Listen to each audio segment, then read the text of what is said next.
World health ऑर्गनायझेशननुसार antibiotic resistance हा जागतिक आरोग्यासाठी गंभीर धोका आहे.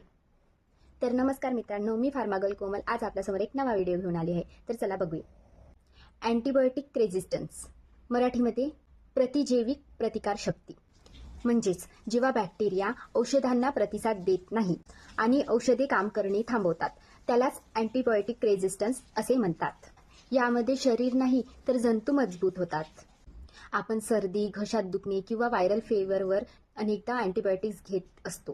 पण लक्षात ठेवा, अँटीबायोटिक्स फक्त बॅक्टेरियल इन्फेक्शनवरच काम करतात, व्हायरल इन्फेक्शनवर नाही.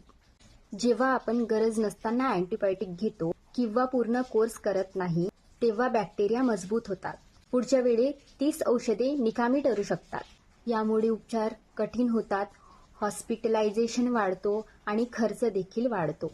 एक फार्मासिस्ट म्हणून माझी सर्व लोकांना विनंती आहे की सेल्फ मेडिकेशन म्हणजेच स्वतःच्या हाताने अँटीबायोटिक घेऊ नका. कोर्स कंप्लीट करा. कोणत्याही आजारावरचा कोर्स सुरू असेल तर कोर्स कंप्लीट करा. Do not demand antibiotics unnecessarily, म्हणजेच विनाकारण अँटीबायोटिक्सचा वापर करू नका. अँटीबायोटिक ही साधी वेदनाशामक औषधे नाहीत, ती जीव वाचवणारी अमूल्य औषधे आहेत.